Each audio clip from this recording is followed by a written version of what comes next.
सांस निकल। सांस किसकी?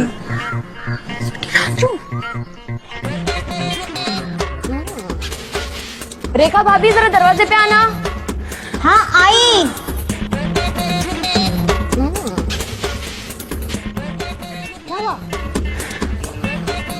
भाभी आपके घर में आज एक चर्चित मेहमान आ रहा है। कौन? अरे वही राजू, जिसके चर्चे हम सभी ने सुने हैं। भाभी लगता है आज रात वो यही रुकेगा। क्या बात कर रही है? भाभी उससे जरा बच के रहना, ये कब क्या कर देगा पता भी नहीं चलेगा। अरे भाभी ये वही है जिसका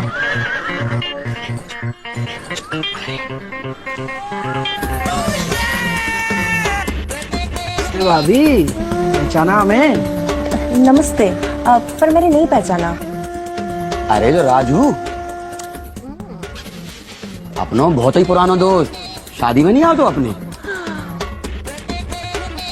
अरे उतना एल्बम दिखाओ तो ना जी, में उसकी फोटो आती वही आए जो। अच्छा वो राजू। अंदर आइए आप लोग। हाँ? अंदर आइए। आओ।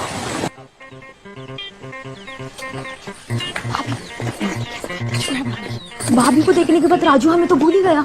राजू की तो देख, तूने बहुत दिनों से दी नहीं, क्या राजू की स्टाइल में लो। तो राजू कैसे लेता है? राजू बोल रहा था जब कभी फच फचाक करना हो ना तो हल्की रोशनी करना। तो कर दो रोशनी हल्की। क्या हुआ? कुछ नहीं, मेरी ट्यूशन क्लास चलनी रही है, सोच रहा हूँ कि कोई बिजनेस शुरू कर दूँ। वो सब बिजनेस बाद में करना, पहले तो ये बिजनेस खत्म करो। अरे ये तो चलता ही रहेगा। बताओ कौन सा बिजनेस चालू करना चाहते हो? फच फचाक।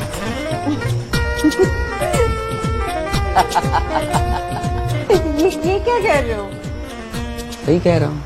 अरे मेरा एक दोस्त के रिजॉर्ट है, खाली पड़ा है, तो महीने के महीने उसे भी कुछ देते रहे, खड़ा कर दूंगा और पीछे से घुसेड़ दूंगा।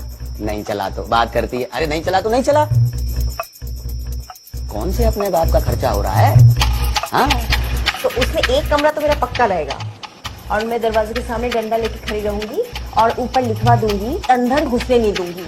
मुझे अंदर घुसने से तो कोई रोक ही नहीं सकता। जब जब मेरा मन करेगा ना मैं घुसूंगा भी और घुसाऊंगा भी। तुम क्या मुझे रोज रोज नहीं दोगी क्या? मेरा जब मन करेगा मैं तब लूंगा तुम्हारी। अरे मैं कमरे की बात कर रही थी, आपको तो मतलब घुसना घुसाने के अलावा कुछ आता ही नहीं है। तो घुसने और घुसाने की बात किसने शुरू की थी? तुम नहीं ना? ठीक है तो तुम रोज घुसाना और खुद भी घुस जाना। अरे राजू, हाँ यही बात चल रही थी। अब हमने सोच लिया है कि अब हम दोनों मिलके रिजॉर्ट चलाएंगे, है ना, और कमाएंगे भी। बहुत बढ़िया, तो फाइनल हुआ। हाँ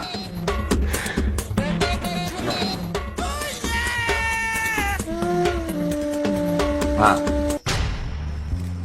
मौसी मैं सोची थी मुझे आए हुए काफी दिन हो गया है, घर चली जाती हूँ। मैं भी और रुकू, अभी कितने दिन हुए आए हुए। हेलो, नाम लिया और फोन आ गया। अरे उनका फोन आया है। हेलो। हाँ रेखा, राजू आज घर पे रुकेगा। हाँ तो खाना बना के रख लेना, बाकी बात हम घर पे आके बताते हैं तुमको। ठीक है। हाँ अच्छा भाभी, मैंने सुना है राजू बड़ा फेमस है आपके गांव में। बिल्कुल सच है। अरे राजू कितना लंबा जो है, इसलिए सभी औरतें उसकी दीवानी है। तो तुमने कैसे फंसाया उसको? अरे मैंने नहीं फंसाया, उसने मुझे फंसा लिया। एक दिन क्या हुआ कि वो घर आ गया और घर आके बोलने लगा आपकी कोई छोटी बहन है। मैंने पूछा क्यों? बोला मुझे शादी करनी है। मैंने कहा मेरी कोई छोटी बहन नहीं है। तो कहा फिर मैं आपके साथ ही करूंगा। मैं तो दंग ही रह गई, क्या बोल रहा है। और तब से वो मेरे पीछे ही पड़ गया। हर दिन वो छुप छुप के मुझे देखता था। एक दिन मैं छत पे सो रही थी, वो चुपचाप से आया और मेरा मुंह दबा के जो उसने काम किया मैं क्या बताऊं रेखा भाभी, बहुत मजा आया। उसके बाद तो हम लोग कैसे भी कर ही लेते हैं। भाभी देखो राजू तो इनके घर पे ही रुकने वाला है ना, तो चलो हम कुछ ऐसा करते हैं जिससे राजू और भाभी का मिलन हो जाए। क्यों करते हैं कुछ? फिर भाभी भी तो देखे राजू है कौन। में बहुत कमाल का है। अच्छा चलो घर चलो। कल रात को तुम दोनों जब झाँक के देख रहे थे मुझे बहुत मजा आ रहा था। आपने देखा? हाँ, हम तीनों मिलकर भी तो कर सकते हैं एक साथ। मजा आएगा। भाभी, कल रात राजू आपको भी झांक के देख रहा था और हम दोनों भी उनको झांक के देख रहे थे। वो क्या है ना, वो आना चाहता था हमारे पास, लेकिन वो बीच में दीवार थी तो आ ही नहीं पाया। अरे एक काम करूंगी मैं, राजवीर को ना ज्यादा दारू पिला के सुला दूंगी, फिर राजू को लेके मैं तुम दोनों के पास आ जाऊंगी, फिर हम चारों मिलकर करेंगे। फिर देखते हैं।